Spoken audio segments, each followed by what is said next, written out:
কোন রিকশাওয়ালাকে দেখা যায় না ভাড়ার জন্য কোন ব্যক্তিকে আটকে রাখতে, কোন শ্রমিককে দেখা যায় না হোটেলে খাইতে বসেছে টাকা না দেওয়ার জন্য না খাইয়ে তাকে উঠিয়ে দিতে। কিন্তু এমন অনেক মেধাবী, চরিত্রহীন, যোগ্যতা সম্পন্ন ব্যক্তিকে দেখা যায় যারা অন্যায় করে লক্ষ লক্ষ শ্রমিককে নিঃস্ব করে দিতে, কোটি কোটি মানুষকে খাবারের যে সহযোগিতা তার থেকে বিরত রেখে দুর্নীতি করে ধ্বংস করে দিতে দেশকে। প্রিয় বন্ধুরা আমার, সেই চরিত্র আমাদেরকে গড়ে তুলতে হবে। আর চরিত্রবান হওয়ার জন্য একমাত্র উৎস হলো ধর্মচর্চা। আমরা যে ধর্মেরই যারা হই না কেন, আমাদেরকে বিশ্বাস করতে হবে there is a creator, একজন স্রষ্টা আমাদের জন্য রয়েছে।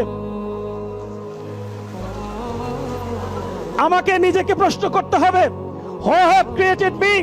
কে আমাকে প্রশ্ন করেছেন, কে আমাকে সৃষ্টি করেছেন?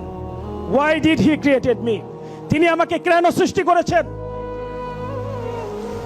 What did he give me?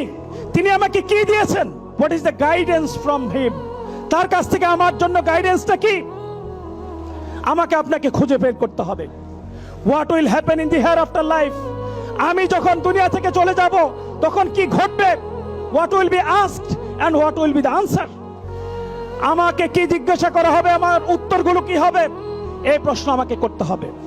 And what is the preparation for me? আমার জন্য আমি কি প্রিপারেশন নিয়েছি? এই প্রস্তুতি যিনি গ্রহণ করবেন তিনি কখনো দুর্নীতিবাজ হতে পারেন না, তিনি কখনো অন্যায়ভাবে কাউকে হত্যা করতে পারেন না, তিনি বিচারের কাঠগড়ায় বসে কখনোই অবিচার করতে পারবেন না।